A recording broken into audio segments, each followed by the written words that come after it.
When the first Beast Wars figures started showing up in the Transformers toy lines, the number of people that came out of the woodwork and demanded a Silverbolt was not small. This figure is probably the most requested figure of that Transformers Legacy line from the Beast Wars side, at least.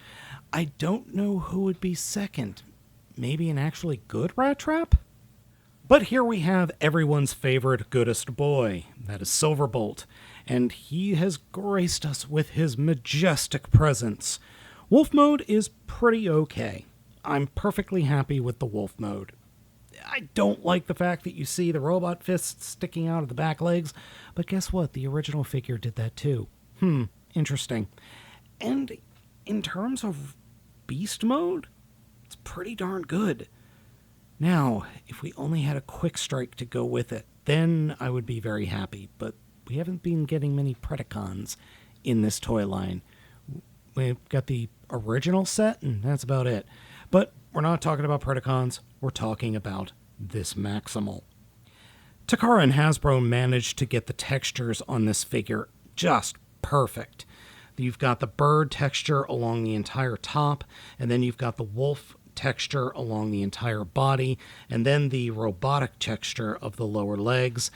I would have liked it if there was a way to hide those robot silver or goldish bits, but who cares?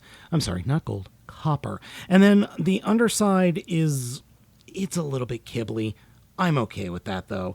The one thing that I am not okay with is the lack of pupils in the eyes.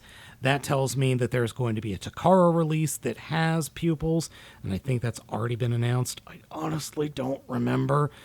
I really do hate the main line being, kind of sidelined when it comes to accuracy for the show, and the Takara ones, you get the accuracy. I'm really getting tired of that. The other thing I don't like about paint-wise is I would have liked all of these feathers painted as well. Oh well. The wolf mode is actually pretty big in hand, and with Black Arachnia right here, it doesn't look that big, but when you consider that the entirety of the wolf figure could pretty much just cover her up when standing in front of her, yeah, it's not a small figure. And then here's a Commander class Rodimus in vehicle mode. Those two look oddly similar size-wise. Or either that or I need to get my eyes checked again. I love that they included a flight stand plug at the bottom or the middle of the beast mode. Oh, that's so nice. Having him on a flight stand and being able to fly with other flying Transformers is just so nice. Hey folks, down in the comments, can you recommend some better flight stands? I got these off of Amazon, and they're like the Tamashii Figma stands, but the screws are just way too loose. Even after tightening them to the point where I thought the plastic was going to break, they still just loosen up like crazy. So just let me know what you think down in the comments, or if you have any suggestions. In beast mode, the figure is actually pretty darn posable. There are the joints up here at the front that move on a hinge forward and back, and then can move in and out. Then there's a thigh or a swivel there. Then there are elbow joints here that actually lock into place in different positions. So there's position 1, position 2, position 3, and position 4, which is really nice. I like that. Then there is a hinge down here at the bird foot. I would have liked there to have been an extra joint so you can open or close the foot, but oh well, not that big a deal. The mouth opens and closes, which I really like. Would have liked some paint in there, but that's something I could do myself. Rear legs have posability that is similar to the front, swivel, a hinge all the way out, and then there's one hinge on the back for the back paw in position 1, position 2, position 3, and that's it. And then we come to the wings. The wings are hinged very similar to AirRaiser. We've got this, which is on a ratchet on its own, so it's position 1, or then floppy. And then this piece has its own ratchet, position 1, position 2, position 3 is a lot more floppy. And then these spin all the way out and can whack him in the face, which I think that's pretty funny. Because he could do the cat thing of, oh no, I'm covering my face to regain dignity. Silverbolt's transformation is pretty darn nifty, and I was not expecting this. It's very different from the original figure.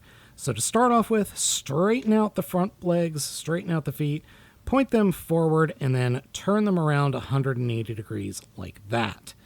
Come to the top of the figure and unpeg the wing, the rear tail wing, and then come to the back and split the back open, and there's Silverbolt's head, but these back leg pieces will fold down and up, and then we could flip out the robot arms like this,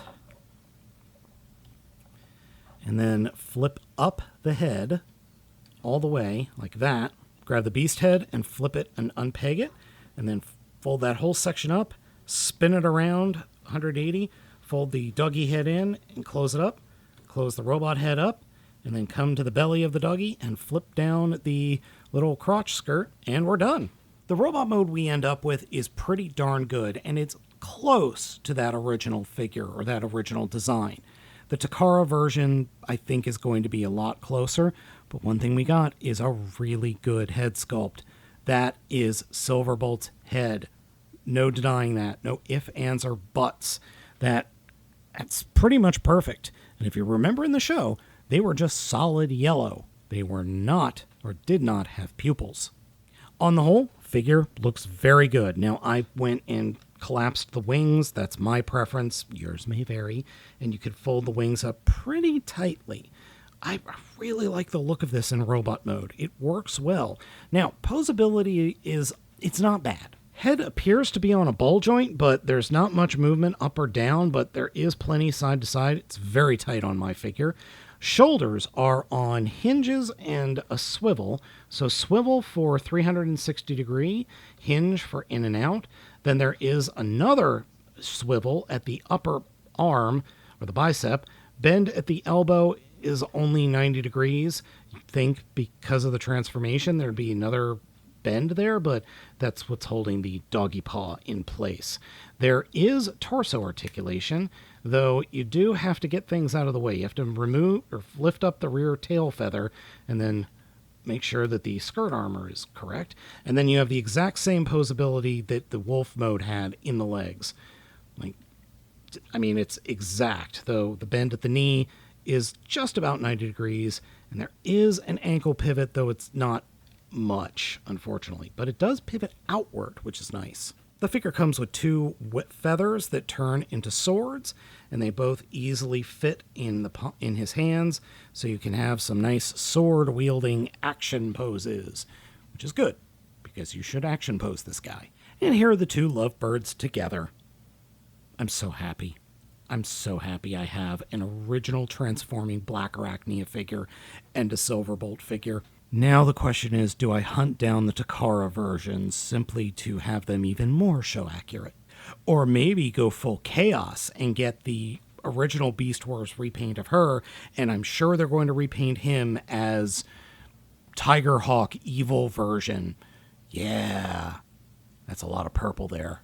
The bridal carry, totally possible with this figure set. Thankfully, this figure also has a keister port, so pulling off some fun flying poses is no problem whatsoever. Overall, Silverbolt is a fine figure. I have no real complaints about it. It just did not tickle my fancy when it originally came out and I got a hold of it. I don't know what it was.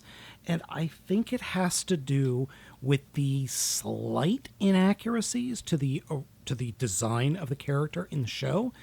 And that's just me being old and crotchety, I think. There's nothing wrong with this figure that a little paint wouldn't fix, or C.F.R releasing a animation accurate version. At the end of the day, it's a good figure, totally worth having, and if you're a fan of Beast Wars, this one is a must. So folks, let me know what you think of Silverbolt down in the comments. Thank you all for watching. I have been Baltmatrix, and I hope you all have a wonderful day.